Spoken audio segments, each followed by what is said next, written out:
Dieu d'éternelle bonté, Dieu de gloire, Dieu de puissance, toi qui détiens l'univers par ta parole, tu es le Dieu trois fois saint. D'abord, nous voulons te rendre grâce pour ces temps que tu nous accordes, malgré le confinement, malgré cette tempête qui secoue le monde. Il y a toujours une solution en toi. Et pour ce, nous voudrions te rendre grâce. Nous sommes dans ta présence, plongés dans ton précieux sang, sécurisés par le sang précieux de ton Fils, qui sécurise la connexion, tous les appareils que nous utilisons pour pouvoir transmettre ta parole. Disposés par ton esprit de vie, qui est l'enseignant par excellence, qui touche nos cœurs et qui nous prépare à entrer pleinement dans une nouvelle dimension de notre foi. Dans le nom de Jésus, nous avons prié. Amen. Amen. Voilà, frères et sœurs en Christ, je vous souhaite la paix et la joie du ressuscité de Pâques, notre Seigneur Jésus. J'ai voulu, à la veille de ce Cénacle, prendre la parole pour d'abord vous souhaiter une bonne fête de l'Ascension. L'Ascension de notre Seigneur Jésus, tout en ayant une pensée à notre propre ascension, au jour de l'enlèvement de son épouse. Le Seigneur reviendra pour enlever son épouse bientôt. Et vous souhaitez également, pour ce Cénacle particulier 2020, de passer d'intenses moments de communion avec le Seigneur et avec l'Église. C'est très important. Nous sommes dans les derniers temps, comme je l'ai dit tout à l'heure. Notre Seigneur Jésus est à la porte. Et il nous appelle à revenir à lui de tout notre cœur. Il nous appelle à la repentance et à la sanctification. Le Saint-Esprit est la personne qui peut nous aider à vivre cette communion et cette intimité avec le Seigneur. Et en même temps, il nous accorde des dons pour aider les autres à expérimenter cette communion et cette intimité avec le Seigneur. C'est le Saint-Esprit qui fait l'unité des membres du corps de Christ. A-t-on besoin des dons de l'Esprit Saint? Pourquoi le Saint-Esprit donne des dons aux chrétiens? La Bible a la réponse à cette question. Les dons servent à l'édification de l'Église. C'est en vue du bien de tous. Paul en parle dans 1 Corinthiens 12, verset 7. Jérémie va nous lire la parole.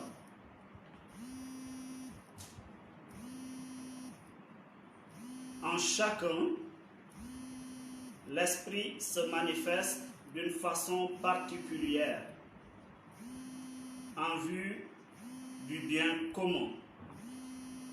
Parole du Seigneur. Amen. Donc vous avez entendu que les dons de l'Esprit Saint, c'est en vue du bien commun. C'est pour l'utilité commune. C'est pour donc le corps du Christ, pour l'Église. Les dons donc encouragent et fortifient la foi des croyants. C'est pourquoi l'apôtre Paul demande aux chrétiens d'aspirer aux dons spirituels. C'est-à-dire de désirer ardemment les dons de l'Esprit. L'apôtre Paul demande aux chrétiens d'aspirer aux dons spirituels, c'est-à-dire de désirer ardemment les dons de l'Esprit. Frère, nous pourrons lire ça dans 1 Corinthiens 12, verset 31. Arrivez chez vous, vous allez lire ça. Il dit aspirer au don spirituel. Tout chrétien a reçu au moins un don qu'il doit exercer. Et c'est important. Nous allons lire ça dans 1 Pierre, chapitre 4, verset 10 à 11. Chaque chrétien a reçu au moins un don.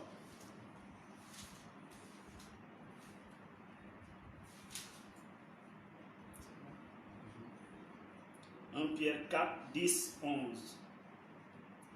Chacun de vous a reçu de Dieu un don particulier, qu'il le mette au service des autres comme un bon gérant de la grâce infiniment variée de Dieu.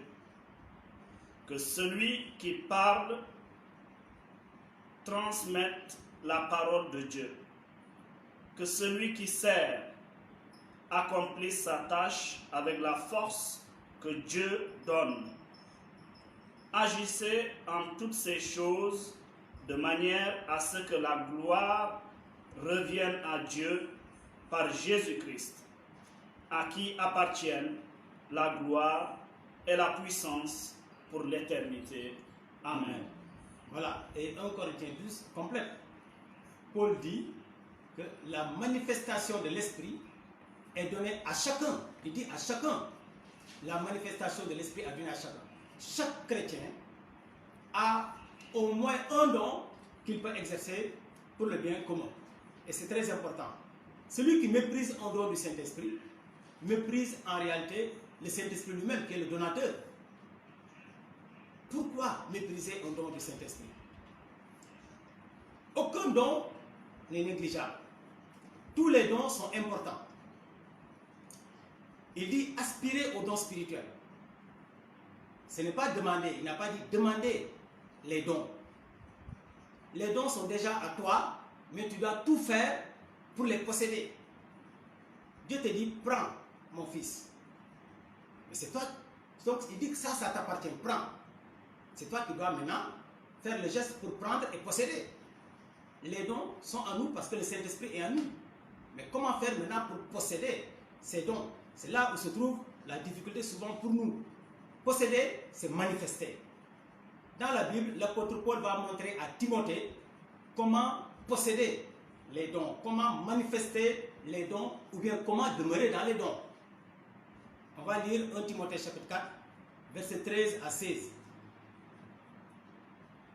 En attendant ma venue, consacre-toi à la lecture publique des Écritures, à la prédication et à l'enseignement. Ne néglige pas le ministère qui t'a été confié par grâce, sur la base d'une prophétie, lorsque les responsables de l'Église t'ont imposé les mains. Prends ces choses à cœur, consacre-toi à elles, afin que tout le monde soit frappé de tes progrès. Veille sur toi-même et sur ton enseignement. Sois persévérant en cela. En agissant ainsi, tu assureras ton salut et celui des auditeurs. Amen. Ici, Paul dit à son fils Timothée, si tu veux voir la manifestation des dons, si tu veux continuer encore à exercer les dons, il faut t'appliquer à l'enseignement des Écritures, à la méditation quotidienne de la parole de Dieu. Paul lui parle donc de cette consécration aux choses de Dieu. Travailler pour l'intérêt de Dieu. Dieu nous donne, mais c'est en le servant que ce qu'il nous donne se manifeste. Il faut servir Dieu. Voilà ce qu'il veut dire. Servir Dieu dans la fidélité. Voyons maintenant les dons de l'Esprit. C'est le thème qui nous est proposé aujourd'hui, avant d'entrer dans ce séminaire. Les dons du Saint-Esprit. Paul cite 9 dons qu'on peut classer en 3 catégories dans 1 Corinthiens 12 à partir du verset 7 jusqu'au verset 11. Paul cite 9 dons qu'on appelle des dons charismatiques. La première catégorie, c'est celle des dons de puissance. On y reviendra. La deuxième catégorie est celle des dons de révélation. Et la troisième catégorie, les dons d'inspiration. Ce sont des dons qu'on appelle aussi charisme. Un charisme, c'est un don spirituel qui se manifeste. Ce sont donc des manifestations de l'esprit. Voilà pourquoi on les appelle des dons charismatiques.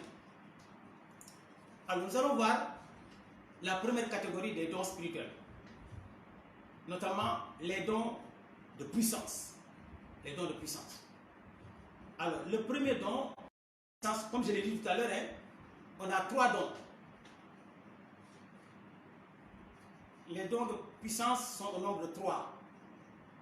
Nous avons d'abord celui qu'on appelle le don de foi. Nous avons le don d'opérer des miracles. Et nous avons les dons de guérison. Pour d'autres traductions, on dit le don des guérisons. Quel que soit alpha ou oméga, on dira toujours les dons ou bien le don des guérisons. Il y a toujours le pluriel quelque part. Alors, nous allons voir ensemble le premier don de puissance qui nous est proposé ici. C'est le don de foi. Le don de foi, c'est le don qui soutient tous les 2 autres dons de puissance. C'est très important. Les dons de guérison sont soutenus par la foi charismatique. Le don d'opérer des miracles est soutenu aussi par la foi. La foi. Cette foi est différente de la foi salvatrice, qui est le fait d'avoir confiance en Jésus-Christ seul pour son salut. Je dis, je crois en Jésus-Christ, je suis sauvé. Celui qui croit en moi a la vie éternelle. Jésus a dit dans Jean 3,16, Dieu a tant aimé le monde qu'il a donné son Fils unique, afin que quiconque croit en lui obtienne la vie éternelle. Et il dira aussi dans Acte 4,12, il n'y a pas un autre nom qui a été donné aux hommes et par lequel nous sommes sauvés, si ce n'est le nom de Jésus. C'est par le nom de Jésus que nous sommes sauvés. Ça, c'est le salut. Ce n'est pas le don de foi que je veux énoncer ici, que je veux parler ici. Là-bas, c'est tous les chrétiens ont cette foi-là.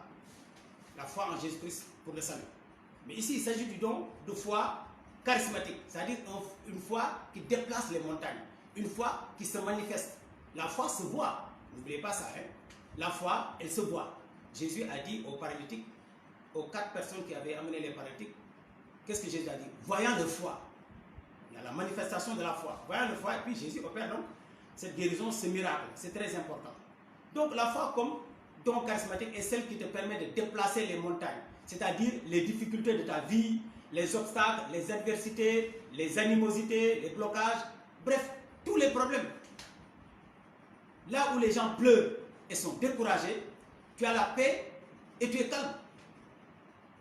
On pourra lire Marc 20, Marc 11, 20 à 23. Nous allons demander à Jérémie de nous lire Marc chapitre 11, verset 20 à 23. C'est un exemple de foi, de don de foi dont il est question ici. Un exemple de don de foi. Parallèlement, il y a aussi Marc 4, 35, 41, on ne va pas lire. C'est par rapport à Jésus qui guérit aussi là-bas, qui opère là-bas des choses extraordinaires. Mais comme il a terminé, on va prendre Marc 11, verset 20 à 23. Le lendemain matin, en passant par là, ils virent le figuier. Il avait séché jusqu'aux racines. Pierre, se souvenant de ce qui s'était passé, dit à Jésus, « Maître, regarde le figuier que tu as maudit. Il est devenu tout sec. » Jésus répondit, « Ayez foi en Dieu. Vraiment, je vous l'assure, si quelqu'un dit à cette colline, soulève-toi de là et jette-toi dans la mer, sans douter dans son cœur, mais en croyant que ce qu'il dit va se réaliser, la chose s'accomplira pour lui. Amen.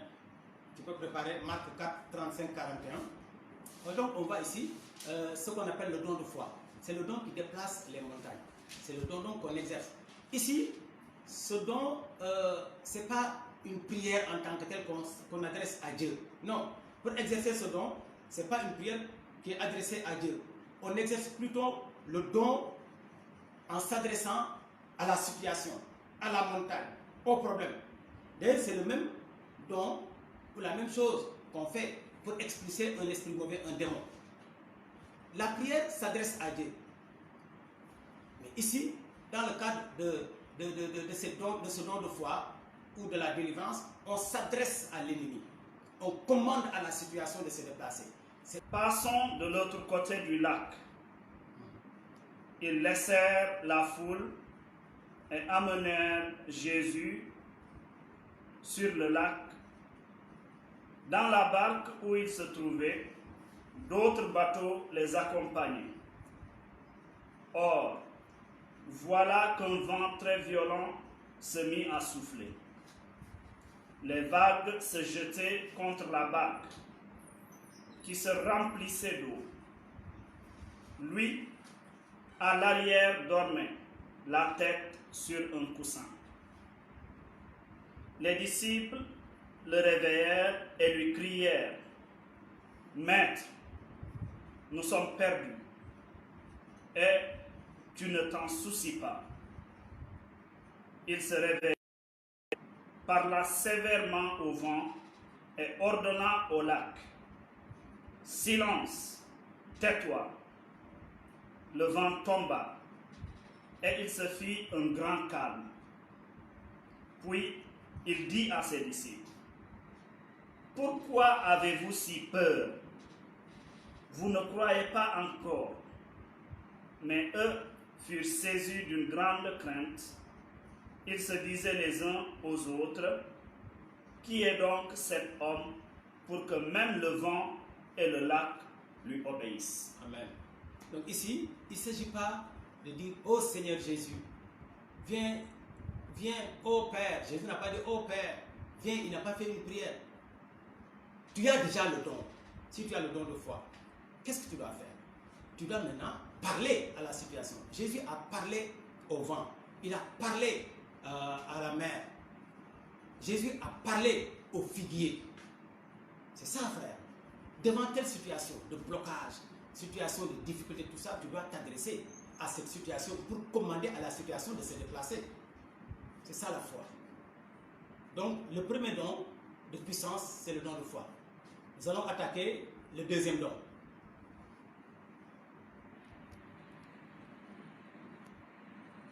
C'est bon?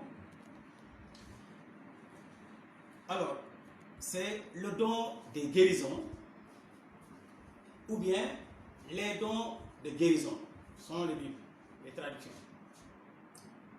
Alors, vous remarquerez que soit c'est guérison au pluriel, ou bien c'est le don, le mot don au pluriel. Ça veut dire quoi? Il y a plusieurs types de guérisons. Parmi les 9, c'est à partir des guérisons qu'on parle des guérisons. Ça veut dire qu'il y a plusieurs guérisons. Alors, on a 3 types de guérisons. Nous avons la guérison physique. Un exemple, c'est dans Marc 8, versets 22 à 26, on ne va pas lire. Hein? Jésus a fait tellement de guérisons physiques, hein? Des aveugles qui voient, des sourds qui entendent et tout ça. Nous avons la guérison intérieure. N'oubliez pas, Jésus a guéri par exemple la femme adultère. Hein? Dans Jean 8, verset 11, il a guéri son âme, son cœur. Il lui a donné la paix intérieure. Jésus lui a pardonné. Et nous avons la délivrance qui est le 3e type de guérison. La délivrance, c'est une guérison. Dans Acte 10, 38, il est dit que Jésus allait de lieu en lieu et guérissant tout ce qui était sous l'empire du diable. On n'a pas dit délivrant, mais guérissant. Parce que la délivrance est aussi une sorte de guérison. Donc les 3 types de guérison sont la guérison physique, la guérison intérieure et la délivrance. pour ce qui concerne la guérison physique, comme don, à chaque fois que tu pries pour quelqu'un qui est malade, le malade guérit. Cela veut dire que tu as le don. La guérison peut être immédiate ou progressive. Cela veut dire que tu as le don. Si tu regardes bien tes rêves, comment savoir que tu as le don? Dans tes rêves, souvent, tu te vois en train de prier pour les malades et les malades guérissent. Comme aussi dans le rêve, on peut te montrer même la maladie qui frappe une personne et te localiser même la maladie dans le corps de la personne. Ça veut dire qu'ici, tu as le don. Quand tu vas prier pour la personne sera guérie. Parce que le Saint-Esprit, il ne donne jamais une chose, il ne te révèle jamais une chose sans te donner en même temps la solution. Voilà pourquoi le don de guérison physique est important aujourd'hui dans cette génération-là. On a beaucoup de malades. Alors qu'au 1er siècle, dans le corps du Christ, celui qui était malade, c'était un accident. Au point, Jacques disait, est-ce que parmi vous, il y a des malades? Y a-t-il des malades parmi vous? Parce qu'on se demandait, y a-t-il des malades parmi vous? S'il y a un malade, qu'il aille voir les anciens qui vont prier pour lui, pour sa guérison. Donc, voyez, mais aujourd'hui, dans le corps du Christ, il y a trop de malades. Donc, on a besoin donc d'exercer ce don-là. Pour ce qui concerne la guérison intérieure, il s'agit de la guérison de l'âme blessée, du cœur blessé. N'oubliez pas que Jésus a dit qu'il est venu pour guérir les cœurs blessés. Il est le médecin des âmes et des corps. Jésus est le médecin des âmes. Alors, le cœur est blessé peut-être à cause d'un viol, d'une perte d'un être cher, d'une trahison. Vous voyez, les gens sont blessés. La maladie physique peut être même causée par la maladie de l'âme, par une blessure intérieure. Le refus de pardonner, c'est une maladie. Quand quelqu'un, un chrétien qui refuse de pardonner, il souffre dans son cœur. Il souffre dans son cœur. Quand l'âme est blessée, on se met souvent très vite en colère. On est réservé, on est violent même verbalement et même physiquement. On peut devenir très autoritaire. Celui qui a le don de guérison guérit facilement les cœurs brisés, les cœurs blessés par le Saint-Esprit qui agit de manière souveraine. Voilà pourquoi aujourd'hui, dans le renouveau charismatique, pendant ce temps de Sénat, il faut demander à exercer les dons. Il faut demander le don spirituel et ensuite se mettre au service du Seigneur pour que les dons se manifestent. Par rapport toujours au don de guérison, nous avons la délivrance. Pour ce qui concerne la délivrance, il s'agit de libérer des personnes d'une emprise démoniaque. Et celui qui a le don délivre facilement les gens. Il se verra très souvent dans ses rêves en train de chasser les esprits mauvais. Là aussi, le Seigneur Jésus nous a responsabilisés. Il n'a pas dit « priez et moi, je chasserai les démons ». Jésus n'a jamais dit ça. Il a dit « vous-même chassez les démons ». Parce que les gens disent que non, il ne faut pas dire je guéris. Non, il y a une fausse humilité. Un chrétien peut dire je guéris. Un chrétien peut dire je chasse les démons. On sait que c'est au nom de Jésus. Mais c'est Jésus qui nous a donné cette autorité, cette responsabilité. C'est biblique de dire je guéris. Jésus a envoyé les 12 dans Matthieu 10 à partir du verset 8. Il a envoyé les 72 dans Luc 10, 19. Jésus a dit dans Marc 16, 17, il a dit guérissez les malades, chassez les démons. Il n'a pas dit moi-même, allez-y, quand vous priez, moi je vais guérir. Non.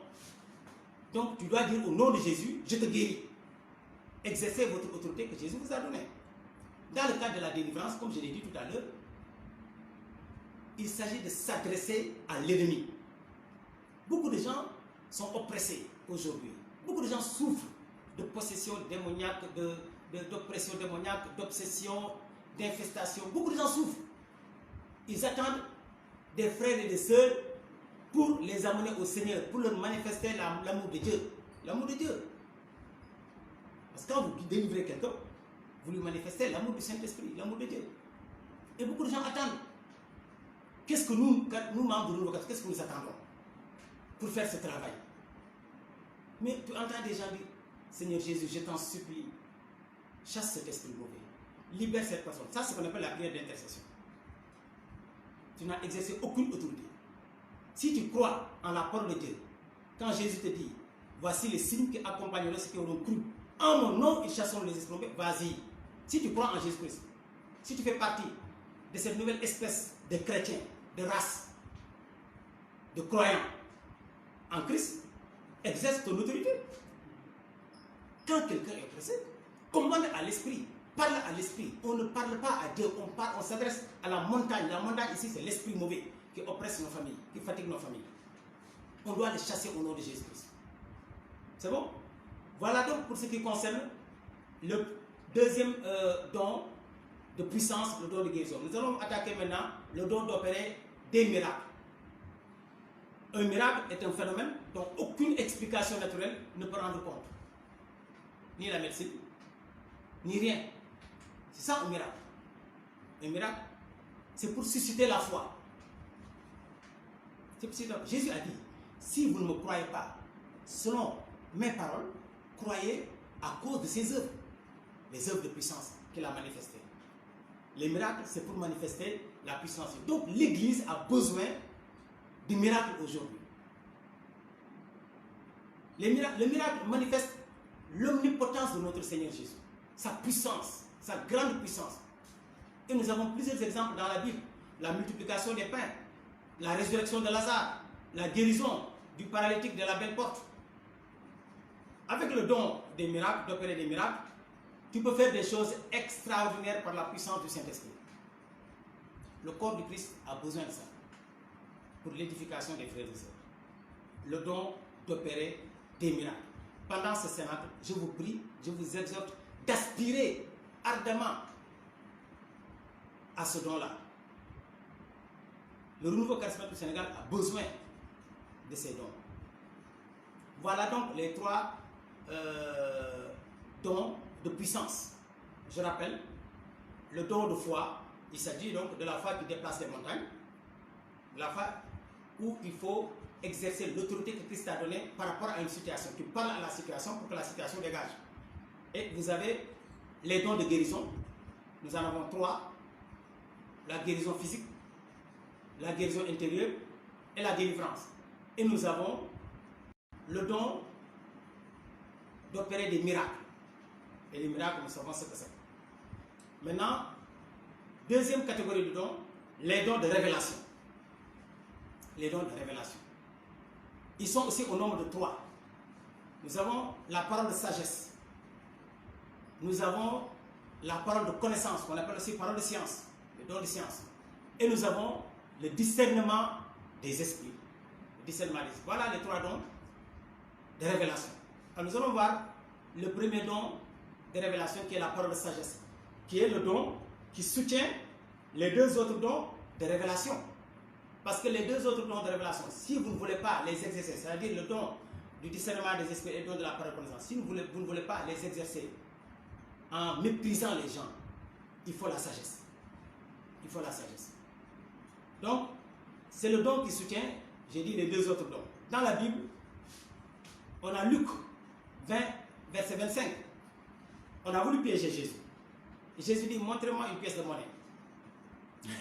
Et Jésus dit, rendez à César, rendez à Dieu ce qui est à Dieu, rendez à César ce qui est à César et à Dieu ce qui est à Dieu. Voilà une parole de sagesse. Voilà une parole de sagesse. Dans Jean 8 ou bien Jean 14, Jésus va manifester encore une parole de sagesse dans Jean 8, verset 7. Il dit que celui d'entre vous qui n'a jamais péché jette à cette femme la première pierre. Ça, c'est une parole de sagesse. Elle apporte toujours une solution de sortie de crise. Dans Matthieu 21, verset 25, on a voulu encore piéger Jésus. Par quelle autorité toi tu fais ces miracles-là? Tu parles de cette manière. Et Jésus dit aux autorités juives, mais pour répondre à votre question, je vais vous poser une question. Vous-même, dites-moi, le baptême de Jean, d'où venait-il? Du ciel ou des hommes? Voilà une parole de sagesse. Pour confondre les autres, mais surtout pour apporter une solution, la paix. Quand la parole de sagesse est donnée, les gens ont la paix. Les gens trouvent la solution. Dans le renouveau charismatique, ou bien dans un groupe de prière, ou bien dans une famille. Les gens ne sont pas d'accord par rapport à une décision. Les gens se réunissent. On essaie de trouver la solution, mais ça bloque. Les gens peuvent se mettre en prière pour demander l'assistance de l'esprit. Et hop, voilà une parole qui sort de la bouche de quelqu'un et qui met tout le monde d'accord. Ça, c'est une parole de sagesse. Elle apporte la solution, elle apporte la paix, elle règle les problèmes. Alors, nous avons aussi la parole de connaissance, qui est beaucoup utilisée dans le Nouveau Charismatique, dans nos assemblées de prière. Elle est aussi appelée, comme je vous l'ai dit, la parole de science. C'est un don qui se manifeste par des visions ou des images. Par des visions ou des images pendant que tu pries ou bien pendant que tu dors. Pendant que tu pries, tu peux recevoir des images, des visions. Ou bien le Seigneur peut attendre, comme tu es trop troublé, tu entends trop de voix là dans ton esprit, il attend que tu dors calmement. Et la nuit, à travers des rêves, il te montre des choses. Le Seigneur te parle comme ça. C'est ce qu'on appelle les paroles de connaissance. N'oubliez pas, Dieu l'a dit à Job, chapitre 33, à partir du verset 14-15. Dieu parle tantôt d'une manière, tantôt d'une autre. Et les gens n'en prennent pas garde. Il attend que les gens dorment. Et dans les visions nocturnes, il les parle. Il donne même des avertissements. Dieu parle. Donc, c'est ça les paroles de connaissance. Elles peuvent se manifester par des songes. Et même par des apparitions. Oui, par une apparition d'un ange, par une apparition du Seigneur Jésus, ou par une apparition de Maman Marie ou d'un saint, avec la permission de notre Seigneur Jésus. Alors, tu peux recevoir des révélations. Donc, la parole de connaissance peut se manifester aussi par des apparitions, par des motions du Saint-Esprit. Une voix intérieure, et très souvent dans le Nouveau Testament, c'est ce que nous expérimentons. Une voix intérieure qui te parle. Tu entends une voix intérieure. Ce n'est pas audible, mais tu sens ça. Tu sens, tu entends la voix intérieure du Saint-Esprit qui te parle. Par aussi des sensations, la parole de connaissance. Par exemple, tu pries pour quelqu'un, après tu sens sur une partie de ton corps la chaleur, ou bien un feu, ou bien une douleur, et qui s'estompe rapidement, et qui est remplacée par exemple de la fraîcheur.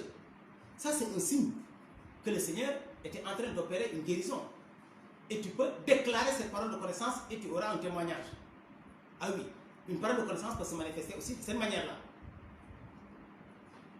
Alors, en fait, c'est le Seigneur qui parle indirectement, par la parole de connaissance. Elle peut se manifester par une voix extérieure aussi.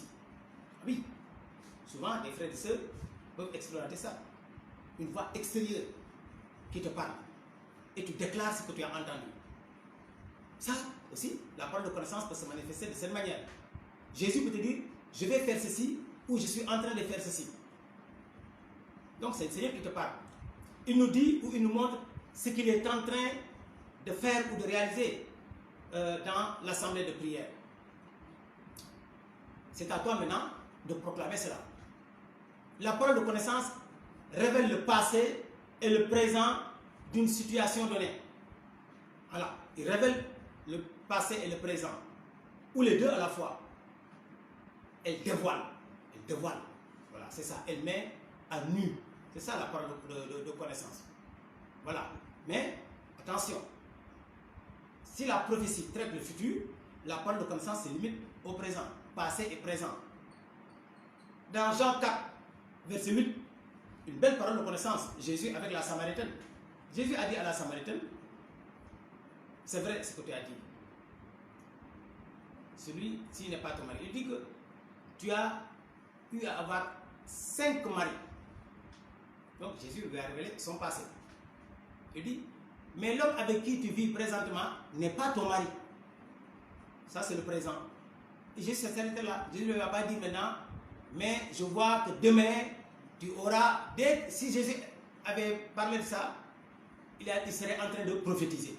Donc c'est ça la parole de connaissance, le passé et le présent. Et c'est important.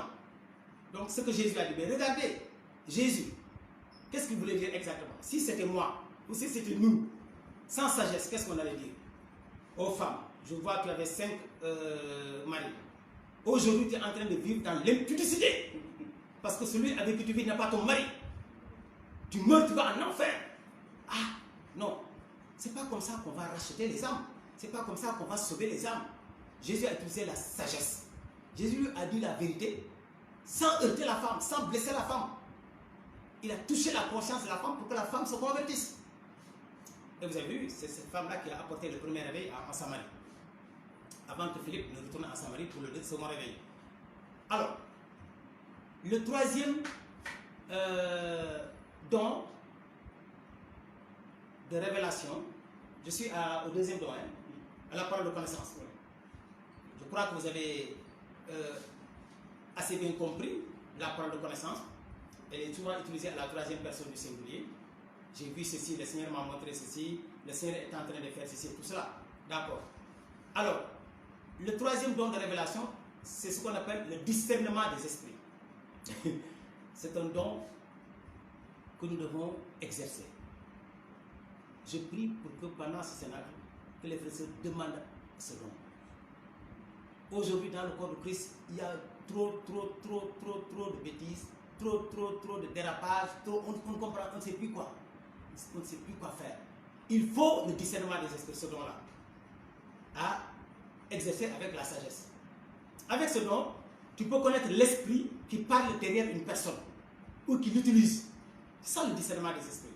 Quand quelqu'un parle ou agit, derrière cette personne, sa voix, ses actions, tu peux savoir quel esprit l'anime, quel esprit le dirige. Et nous savons qu'il y a 4 types d'esprits. Nous avons Dieu lui-même qui est esprit, le Père, le Fils et le Saint-Esprit. Dieu est esprit. Jésus a dit ça à la Samaritaine, Dieu est esprit. Voilà pourquoi ceux qui l'adorent en esprit et en vérité. Donc le premier esprit, c'est Dieu. Les anges sont des esprits. Oui, quand quelqu'un parle, souvent, un ange peut lui révéler des choses. L'ange a parlé à Maman Marie. L'ange a parlé à beaucoup de personnes. L'ange a parlé au berger. Les anges ont parlé au berger, ainsi de suite. Donc, derrière une personne, il faut voir quel esprit l'anime, quel esprit le conduit. Si c'est un ange, ça veut dire que l'ange parle de la part de Dieu. Alors, il y a aussi les esprits mauvais. Ah oui. Un esprit mauvais peut être derrière une personne qui parle, qui pose des actions. Et enfin, il y a l'esprit de l'homme. L'esprit de l'homme. Ah oui, la Bible dit, c'est pour l'apôtre Paul qui dit dans 1 Corinthiens 2, je crois que c'est à partir du verset 12 jusqu'en bas. Tu peux nous lire ça, 1 Corinthiens chapitre 2. Il dit, qui connaît l'homme si ce n'est l'esprit de l'homme qui est en lui? De même Dieu, personne ne le connaît si ce n'est l'esprit de Dieu qui est en lui. Or nous avons l'esprit qui vient de Dieu. Donc l'esprit de l'homme connaît l'homme. Oui, c'est bon? Tu l'as? Oui. Vas-y. Or Dieu nous l'a révélé par son esprit. À partir du verset 11. À partir du verset 10. À partir du verset 10, c'est bon. 1 Corinthiens chapitre 2, à partir du verset 10. Vas-y. Or Dieu nous l'a révélé par son esprit. L'esprit, en effet, scrute tout, même les pensées les plus intimes de Dieu. Quel être humain peut savoir ce qui se passe dans un autre homme?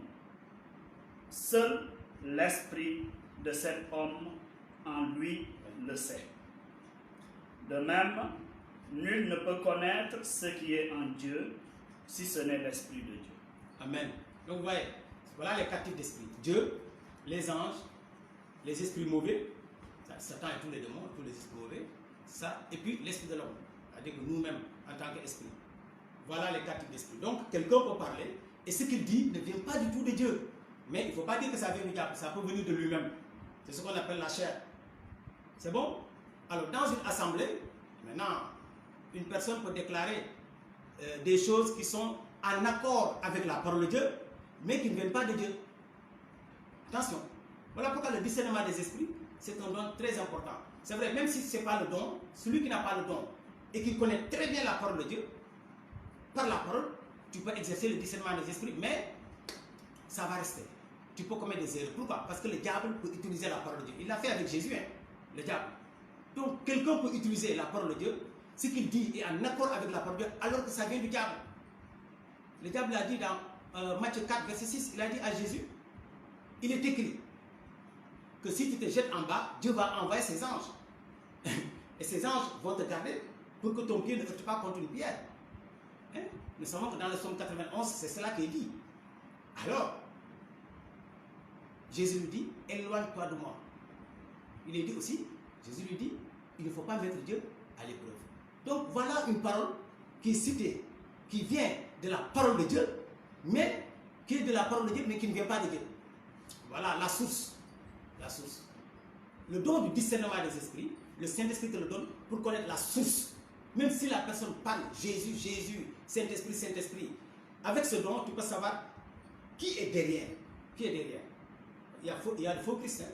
Il y a le faux Jésus. Il faut faire attention. Le Saint-Esprit est souverain. Il peut se manifester comme il veut. Et si tu ne sais pas, alors il vaut mieux se taire. Quand je dis ça, c'est par rapport à beaucoup de gens qui se mettent à insulter, à critiquer les gens qui exercent ces dons-là. Oh, c'est Satan. Toi, tu n'as aucune révélation, tu dis que c'est Satan. Quand un homme de Dieu prêche ou bien manifeste les dons de Dieu, si toi, tu n'as pas la révélation, tais-toi. Si tu doutes, tais-toi. Tu n'as aucune révélation, parce que sinon tu risques de pécher contre le Saint-Esprit. Et ce n'est pas bon. Hein? Quand vous lirez chez vous, Jean chapitre 9, verset 6, Jésus a guéri un aveugle de naissance. Qu'est-ce que Jésus a fait? Il a pris sa salive. Il a appliqué ça sur les yeux de l'aveugle. Si ce n'était pas écrit, Jésus ne l'avait pas fait. Et le Saint-Esprit inspire quelqu'un à le faire aujourd'hui, dans cette génération. On va dire quoi? C'est un magicien? C'est Satan? C'est un sorcier? Attention, le Saint-Esprit est souverain. Il peut demander, il peut se manifester comme il veut. Jésus a guéri tellement d'aveugles. Pourquoi cette fois-ci, le Saint-Esprit lui demande de faire comme ça? Dans Acte 19, versets 11 à 12, nous avons vu des gens qui ont pris le mouchoir, appliqué sur le corps de Paul, le vêtement de Paul, et qui sont partis appliquer ces mouchoirs-là sur des malades, et ces malades étaient guéris, les esprits mauvais sortaient des corps. Mais si ce n'était pas écrit aujourd'hui, qu'est-ce qui allait se passer? Sans le don du discernement, tu allais dire quoi? C'est satanique, c'est de la magie. Ça, on n'a jamais vu ça. Voilà pourquoi, quand vous voyez une guérison, ou bien un homme de Dieu opérer une guérison, un miracle, que vous n'avez jamais vu auparavant, ne condamnez pas. Le Saint-Esprit, les œuvres du Saint-Esprit ne sont pas figées, cadrées.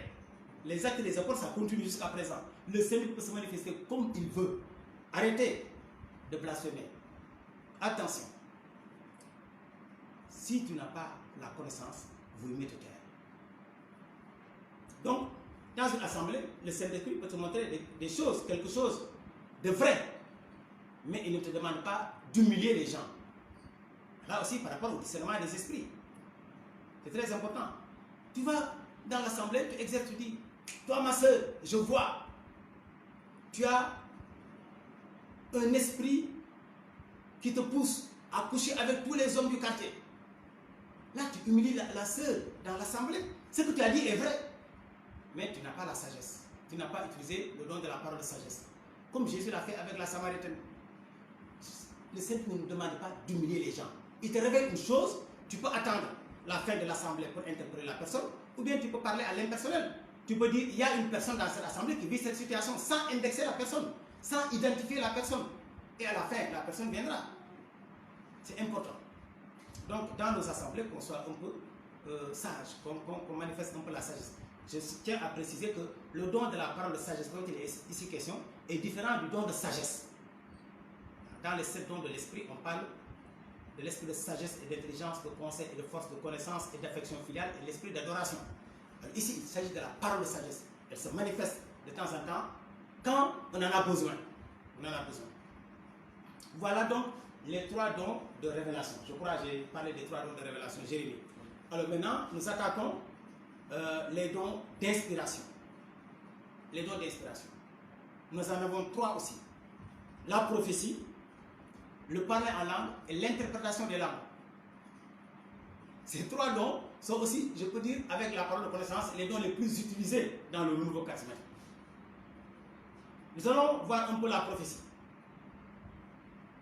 Là aussi, c'est le don qui soutient les 2 autres dons d'inspiration. C'est la prophétie qui soutient la parole de connaissance et l'interprétation, la parole des langues, les langues et l'interprétation des langues. La prophétie peut se manifester sous forme de messages en langue. Ah oui, en langue parlée ou chantée. D'où il faut une interprétation. Quand Paul parle d'interprétation, c'est dans ce sens-là. Parce que le parler en langue, quand c'est sous forme de message, nécessite une interprétation. On y reviendra dans le parler en langue. Donc, le plus souvent, la prophétie quand même se manifeste sous forme de langage clair, c'est-à-dire intelligible. Pas sous forme de parler en langue, mais sous forme de langage clair, intelligible dans nos assemblées. Sous forme aussi de vision. Et alors, la personne qui en bénéficie l'explique simplement, oralement. Voilà ce que j'ai vu. C'est Dieu qui parle directement en utilisant la voix de la personne. Par exemple, on entendra la personne dire: moi, le Seigneur Jésus, mes petits-enfants, oh, toi, mon fils, alors que je ne suis pas son père. Oh, vous avez vu, le Seigneur peut utiliser la personne. C'est ça qu'on appelle, voyez, la prophétie. C'est la première personne du singulier. Le Seigneur, Dieu utilise la voix de la personne. La personne parle directement. Et ceux qui ne sont pas initiés dans ces choses-là, ceux qui ne connaissent pas, ils vont dire: ah, ces charismatiques-là, maintenant ils prennent la place de Dieu. Hein. Les bergers du renouveau charismatique, mais ils disent, ils font n'importe quoi maintenant. Et ils prennent maintenant la place de Dieu, la place du Saint-Esprit, la place de Jésus-Christ de Nazareth, du Seigneur Jésus.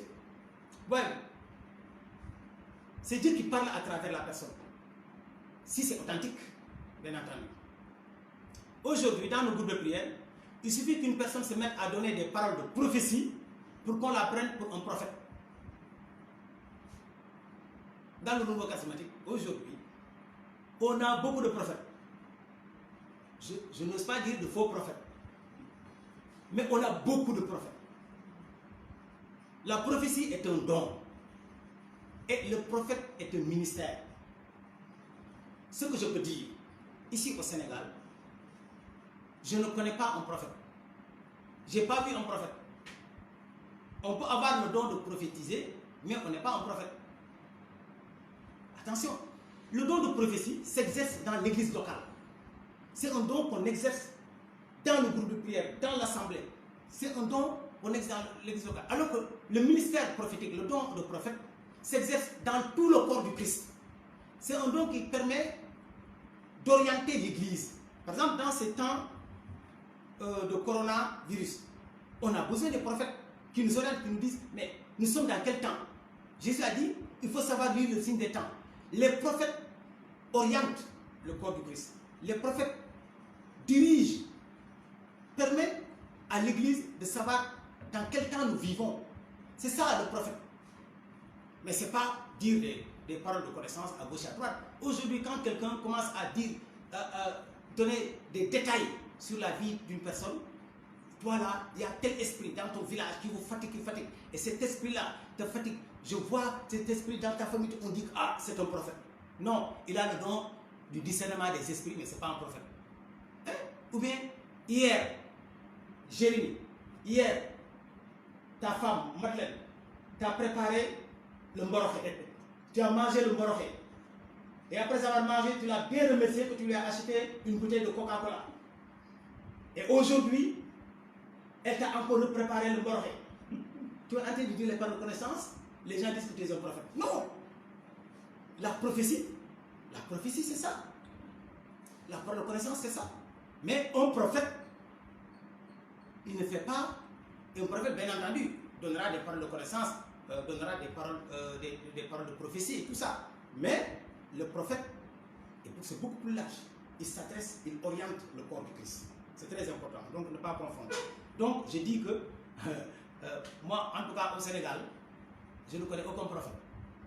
Peut-être ça va blesser certaines personnes, mais je vous dis la vérité. Voilà, mais tu peux avoir le don de prophétie ou le don du discernement des esprits et tout ça. Le prophète, c'est autre chose. C'est un manteau, c'est autre chose. Et attention, voilà pourquoi d'ailleurs, beaucoup de gens, ils meurent avant l'heure. Beaucoup de gens, ils vivent des situations de blocage terribles. Pourquoi? Parce qu'ils ont pris un manteau alors qu'ils n'ont pas encore atteint ce niveau. Non, tu n'es pas prophète. Et toi, tu veux exercer dans le ministère prophétique. Mais tu te crées des problèmes. Tu te crées des problèmes. Les combats que mène quelqu'un qui est prophète sont différents des combats que mène quelqu'un qui a seulement le don de prophétie. Voilà. Ça, c'est ce que je voulais préciser. Alors, dans nos assemblées, on peut distinguer maintenant 3 types de prophéties. Nous avons ce qu'on appelle la prophétie qui vient de Dieu, la prophétie divine. La prophétie divine. Où Dieu donne toujours la solution à ses enfants. Quand la prophétie vient de Dieu, Dieu parle et donne en même temps la solution. Et Dieu ne se met pas à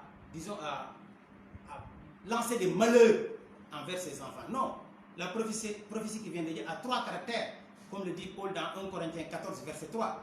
Il dit que la prophétie, elle édifie, exhorte et console. La prophétie qui vient de Dieu. Elle édifie, elle exhorte, elle console. 1 Corinthiens chapitre 14, verset 3. C'est-à-dire, elle peut dévoiler les secrets. Quand elle dévoile les secrets, on dira que la prophétie enseigne. Donc la prophétie divine, c'est ça dans la nouvelle alliance. Elle doit édifier, exhorter, consoler. Elle vient de Dieu. Et quand elle vient de Dieu, il y a toujours la solution. Dieu, quand il parle, il donne en même temps la solution. Dieu ne condamne pas. Quand il veut agir, il te dit attention, il t'avertit, il te donne en même temps la porte de la solution de sortir. Donc il te donne la solution. Maintenant, il te dit si tu ne fais pas ça, voilà, je peux frapper. Voilà. Mais donc il t'a donné la solution. Mais si tu refuses de faire maintenant, c'est le jugement de Dieu qui va s'abattre sur toi. Il y a une deuxième prophétie qu'on appelle la prophétie charnelle, c'est-à-dire la prophétie de la chair qui vient de moi-même. Elle ne vient pas de Dieu, hein? Elle ne vient pas du diable, mais elle vient de toi-même. C'est une prophétie préfabriquée. Et les femmes sont des championnes dans ça, dans le Nouveau Testament. Les femmes, on a trop de prophétesses. On fabrique des prophéties, on vient dans les assemblées, on commence à... le Seigneur m'a dit, j'ai vu ceci. Non! Ça c'est toi qui l'as inventé. Mais ça ne vient pas de toi, ça ne vient pas de Dieu, ça vient de toi. Il faut être honnête. Il faut être honnête. Il suffit d'entendre une personne dans l'assemblée prophétiser, alors la concurrence est là.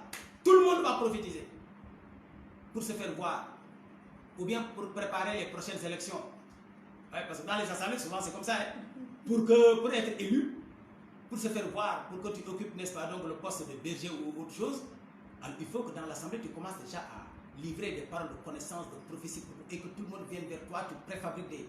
Mais tu es en train de glisser dans un terrain boueux. Tu es en train de perdre ton âme, hein? Le mensonge. C'est un mensonge que j'appelle mensonge spirituel. C'est pas bon. Donc, la prophétie charnelle. Par exemple, en prophétisant, la personne se met à réfléchir sur ce qu'elle va dire. C'est pas bon. C'est pas bon.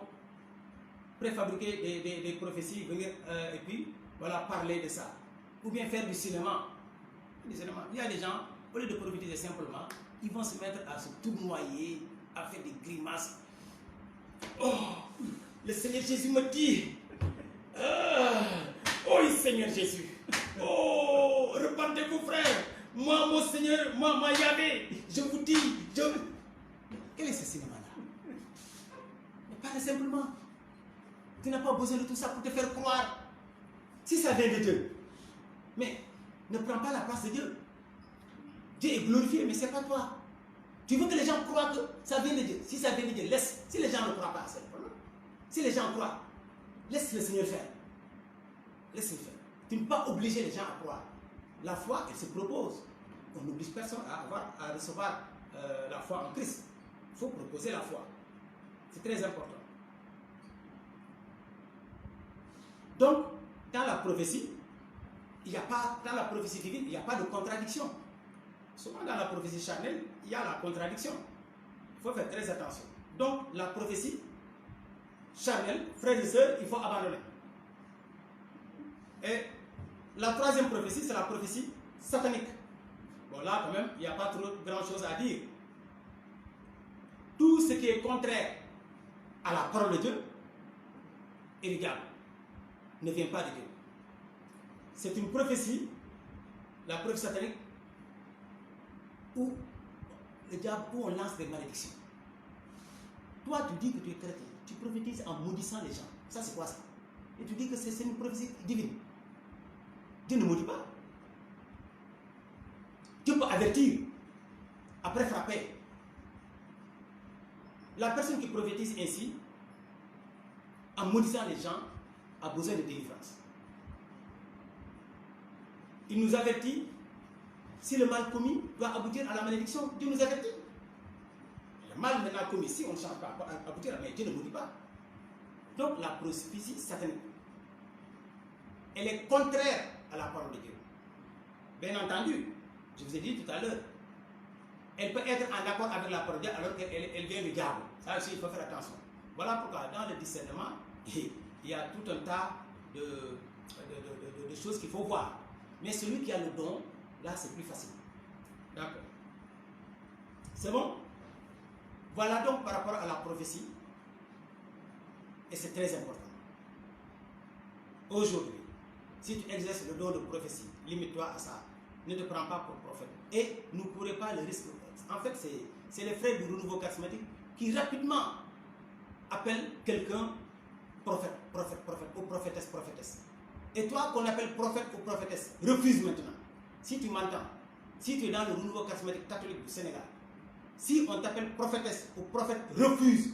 Dis-leur, j'ai que le don. Je n'ai pas encore le manteau. Voilà, c'est clair. Nous allons parler maintenant du don du parler en langue. Le parler en langue. C'est le don qui fait beaucoup critiquer, qui est en tout cas beaucoup critiqué par certaines autorités de l'Église. J'en connais beaucoup, qui n'aiment pas le don du parler en langue, qui n'aiment même pas le parler en langue. C'est charismatique là, ils racontent quoi ça? C'est satanique, c'est diabolique, et c'est encore grave. Hein? Quand tu ne comprends pas une chose, tu risques de pécher contre le Saint-Esprit. Ce don peut se manifester de deux manières.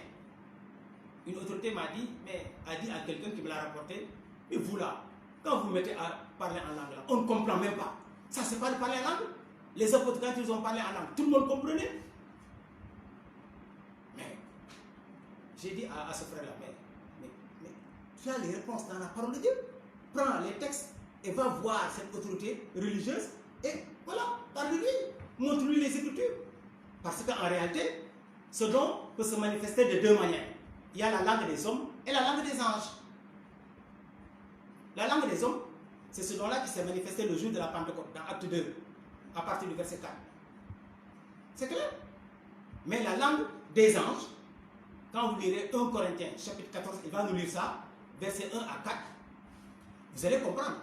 1 Corinthiens, chapitre 14, verset 1 à 4, vous allez comprendre que le parler en langue aussi, c'est aussi la langue des anges. Vas-y.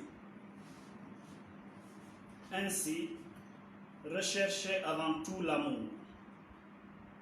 Aspirez en outre aux manifestations de l'esprit et surtout aux dons de prophétie.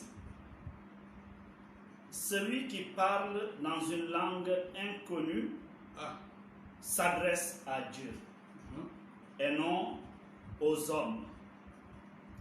Personne ne comprend les paroles mystérieuses qu'il prononce sous l'inspiration de l'esprit. Vous avez entendu? Personne ne le comprend parce qu'il dit des mystères. Quand tu parles en langue, tu dis des mystères. Ici, on ne te comprend pas, alors que dans Acte 2, on comprenait. Voilà, donc ici, c'est ce qu'on appelle la langue céleste, avec laquelle tu peux communiquer avec Dieu, avec les anges. Jésus même en a parlé. Jésus dit, voici la nouvelle race de croyants. Il dit, voici les signes qui accompagnent ce que l'on connaît. En mon nom, ils parleront de nouvelles langues. S'il dit nouvelles, ça veut dire que c'est des langues qui ne sont pas parlées ici sur terre. Là, ce n'est pas la langue des hommes, c'est une nouvelle langue. C'est une nouvelle langue. C'est très important. 1 Corinthiens, chapitre 3, verset 1. Lis-nous ça. 1 Corinthiens, chapitre 3, verset 1. Vous allez voir. Paul dit ceci. 1 Corinthiens, chapitre 13. Verset 1. En effet, supposons que je parle les langues des hommes et même celles des anges. Vous avez entendu? Paul dit, même si je parle, à supposer même que je parle la langue des hommes et la langue des anges, après il dira si je n'ai pas l'amour, tout ça. Ça veut dire quoi? le chrétien peut être inspiré par le Saint-Esprit, sous l'inspiration, peut parler la langue des hommes. J'en ai parlé. Et aussi pour parler la langue des anges. On en parle tout le temps. Dans le nouveau charismatique, c'est ce qui est le plus utilisé, se parler en langue là. Et c'est très important. Donc c'est que le Seigneur Jésus appelle les nouvelles langues, donc, hein, dans Marc 16, verset 17. Donc par le parler en langue, on peut louer le Seigneur, on peut faire des actions de grâce au Seigneur. Et quand le parler en langue est sous forme de louange, d'action de grâce et tout ça, cela ne nécessite pas une interprétation. C'est comme par exemple, vous allez à la messe, on prend un chant en sérère, un chant en langue en sérère. Mais l'Indiago qui vient de la Guinée-Bissau, il ne comprend rien. Et pourtant, c'est le chant qui dit, hein, Dieu nous te louons, nous te bénissons. Si on prend un chant en créole, souvent, les Sénégalais ne comprennent rien aussi. Si on prend un chant en latin, ceux qui ne sont pas initiés, ils ne comprennent rien du tout. C'est ça. Mais on n'a pas besoin d'interpréter. Pourquoi? Parce que c'est une louange, c'est une action de grâce. Voilà. Donc chacun peut louer, rendre grâce à Dieu dans sa langue maternelle déjà. Donc ici, quand le parler en langue est sous forme d'action de grâce, sous forme de louange, sous forme de dire merci à Dieu, de dire les merveilles de Dieu, et c'est ce parler en langue-là qui est souvent exercé dans nos assemblées, on n'a pas besoin d'interprétation. Maintenant, quand le parler en langue est sous forme de message prophétique, sous forme de message, et quand quelqu'un parle, si c'est un message, automatiquement on sait que c'est un message. Il ne parle pas comme les autres. Il y a une connotation. Là, tout le monde s'arrête. On laisse le frère terminer et après on demande l'interprétation. Et souvent même, quand le frère termine, avant qu'on demande, le Seigneur donne l'interprétation à quelqu'un, soit au frère, soit à quelqu'un. Et l'interprétation du parler en langue, souvent, c'est ce qu'on appelle les mystères. Quand on dit que celui qui parle en langue dit les mystères, c'est quand le Saint-Esprit révèle ces mystères-là, la révélation de ces mystères-là, c'est ce qu'on appelle l'interprétation des langues. L'interprétation des langues. Donc le parler en langue est important. Pourquoi maintenant le Seigneur nous a donné le parler en langue? Parce que souvent, il dit, nous ne savons pas ce qu'il convient de demander dans nos prières, dans Romains 8, verset 26-27. Et l'Esprit Saint intercède pour nous en gémissement ineffable. Par le parler en langue, c'est le Saint-Esprit qui intercède pour nous. Le diable n'y comprend rien. Daniel a prié. Et l'ennemi l'a bloqué au deuxième ciel. Parce qu'il a compris son langage. Par le parler en langue, ton ennemi n'y voit rien, ne comprend rien. Quand tu parles en langue, c'est Dieu seul qui connaît. Toi-même qui parles, tu ne comprends pas ce que tu dis. Et autour de toi, personne ne comprend. Mais tu parles à Dieu et non aux hommes. Tu es en train de dire des mystères et le Saint-Esprit est en train d'intercéder en ta faveur. Voilà pourquoi le parler en langue est très puissant dans l'intercession. Surtout dans l'intercession prophétique. Voilà pourquoi on invite les frères et sœurs à aspirer ce don du parler en langue. Priez beaucoup en langue. Prenez du temps dans la prière personnelle de prier beaucoup en langue. Par le prière en langue, les mystères de Dieu vous sont révélés. C'est là que vous développez la parole de connaissance, les paroles de prophétie et les autres dons. C'est par le parler en langue. C'est bon? Alors nous allons terminer par l'interprétation des langues. Là, je dis 2 mots seulement. J'ai dit donc, si le message du parler en langue est un message prophétique, Dieu veut nous parler à travers le parler en langue, là ça nécessite une interprétation. Et quand le message en langue est interprété, on dit qu'on a prophétisé, c'est la prophétie. Parler en langue plus interprétation égale prophétie. C'est une prophétie. Donc nous avons besoin de tous ces dons spirituels pour édifier le corps du Christ, pour le témoignage de Jésus-Christ de Nazareth, pour la conversion de nos frères et sœurs, et pour pouvoir aussi tenir dans les mauvais jours. Attention, hein, nous sommes pratiquement, je dirais, dans les mauvais jours. Avec cette situation de pandémie, le Seigneur nous parle. Le Seigneur est en train de juger les nations, mais le Seigneur est en train d'avertir son Église. Le Seigneur est en train de nous avertir, nous, son Église. Le Seigneur veut tisser une relation personnelle avec chacun de nous. Voilà. dans ce confinement-là, ce que le Seigneur cherche, c'est d'avoir une communion personnelle avec toi. Il veut que tu te prépares à son retour. Il veut que tu te prépares dans la sanctification, dans la crainte de Dieu, je l'ai dit, dans mon introduction, dans la justice de Dieu, dans la repentance. Soyons vrais et avançons avec le Seigneur. Que Dieu vous bénisse et que le Seigneur vous garde.